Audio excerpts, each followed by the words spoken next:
ये सुनकर इसहाक कहता है मेरा ख्याल है यही खिज़र का इशारा है, अपने बंदों को हुक्म दो कि वो हमला करें। ये सुनकर वो उन पर हमला कर देते हैं।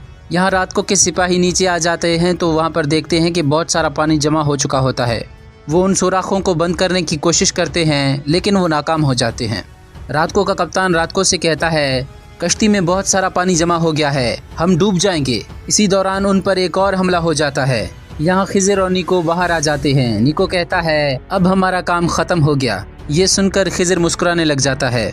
यहाँ कप्तान कहता है वो लोग पीछे जा रहे हैं, आपकी दुआ कबूल हो गई इसहाक आगा। यहाँ जाफ़र तार को आग लगाते हुए कहता है हमें फ़ौरन यहाँ से निकलना होगा इससे पहले कि धमाका हो। लेकिन इसी दौरान उरूज और इलियास वहाँ पर पहुँच जाते हैं। उरूज कहता है देखो इलियास, जाफ़र आगा यहाँ पर आ गए। इलियास कहता है तुम हमें सोते हुए मारना चाहते थे। इसी दौरान उरूज की नज़र उस तार पर पड़ती है, जिसके बाद उरूज इलियास से कहता है नहीं इलियास, ये लोग हमें सोते हुए मारना नहीं चाहते थे, इनका इरादा जाहिर है, बल्कि ये सारे जहाज़ को धमाके से उड़ाना चाहते हैं। ये सुनते ही जाफ़र के सिपाही उन पर हमला कर देते हैं, जिसके बाद वहाँ पर एक बड़ी लड़ाई शुरू हो जाती है। यहाँ खिज़र और निको वापस आ चुके होते हैं। खिज़र को देखकर इसहाक उसे गले लगा लेता है। यहाँ इलियास जोर से कहता है कि नीचे आ जाओ सब लोग। ये सुनने के बाद जाफ़र कहता है इस दफ़ा मैं हार नहीं मानूंगा।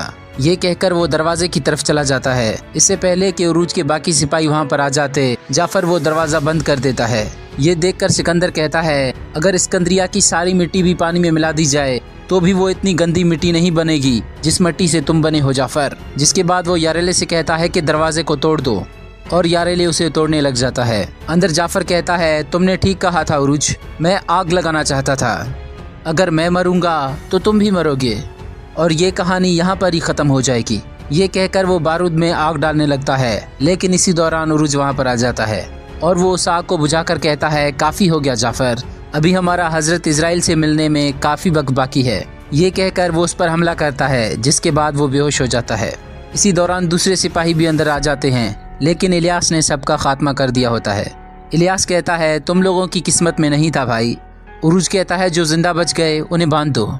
यहाँ ज़ैनब खिज़र से कहती है तुमने हमारी जान बचाई, बहुत बहुत शुक्रिया, लेकिन उन लोगों को हमसे मसला क्या है। जिसके जवाब में खिज़र कहता है तुम्हें याद है मैंने तुमसे एक राज का जिक्र किया था, ये लोग उसके पीछे हैं। मेरे पास जो किताब मौजूद है, मैं जिस मकसद के लिए उसे समझना चाहता हूँ, वो लोग भी इसी मकसद के लिए हमारे पीछे आए थे, मगर हम इसे अच्छाई के लिए इस्तेमाल करना चाहते हैं और वो लोग जुल्म के लिए, और ये मैं हरगिज़ होने नहीं दूंगा, चाहे मेरी जान ही क्यों न चली जाए। ज़ैनब कहती है तुमने तो पूरी दुनिया को अपना दुश्मन बना लिया है, तुम अकेले किस किस से मुकाबला करोगे। जिसके जवाब में खिज़र कहता है अल्लाह ने अक्सर कम तादाद को ज़्यादा फतूहात दी हैं, जबकि अल्लाह की मदद से मैंने इस राह का ताउन कर लिया है तो अल्लाह ही मुझे मेरी मंजिल की तरफ इस्तिकामत अता करेगा। यहाँ रात को कप्तान से कहता है जब तक कोई महफूज गार नहीं मिल जाता सफ़र जारी रखो, जब जहाज़ ठीक हो जाए तो मुझे एक कश्ती देना और 5-6 लोगों को भी मेरे साथ जाना होगा।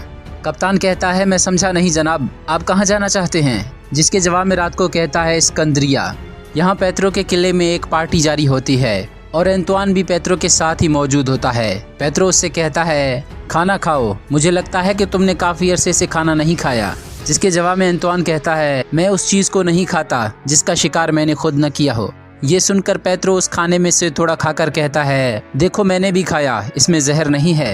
ये देखने के बाद एंतवान भी खाना खा लेता है। पेत्रो कहता है हमने तुम्हारे एजाज़ में इजाफियत का एहतमाम किया है, क्या तुम्हें पसंद नहीं आया। एंतवान कहता है मुझे ये सब बिल्कुल पसंद नहीं है। ये सुनकर पेत्रो उन सब को बाहर भेज देता है। जिसके बाद एंतवान कहता है खामोशी में अच्छा महसूस हो रहा है। इसी दौरान बहुत सारे सिपाही वहाँ पर आ जाते हैं, जिन्हें देखकर एंतवान कहता है ये सब कौन हैं, क्या ये पादरी के आदमी हैं। जिसके जवाब में पेत्रो कहता है नहीं, ये सब स्याह कज़ाक के लिए काम करने वाले बेरहम कातिल हैं। ये वो फौज है जो मगरूर तुर्कों के लिए समंदर को जहन्नुम बना देगी। एंतवान कहता है मैंने पहले कभी इसके बारे में नहीं सुना, कौन है ये स्याह कज़ाक। जिसके जवाब में पेत्रो कहता है स्याह कज़ाक तुम हो, पोसीडन मर गया और तुम स्याह कज़ाक बनकर दोबारा जिंदा हुए हो। अब से तुम्हारा नया नाम और नई फौज होगी। ये दोनों चीज़ें मैं तुम्हें दे रहा हूँ और मुझे तुमसे सिर्फ एक ही चीज़ मतलूब है कि तुम तुर्कों से इंतकाम लोगे। ये सुनकर एंतवान मुस्कुराने लग जाता है। नाज़रीन मोहतरम, यहाँ पर ये एपिसोड ख़त्म हो जाती है। अगर आपको हमारी वीडियो अच्छी लगी तो हमारे चैनल को सब्सक्राइब कर लें, हमारी वीडियो को लाइक करें और कमेंट बॉक्स में अपनी राय का इजहार ज़रूर करें। बहुत शुक्रिया।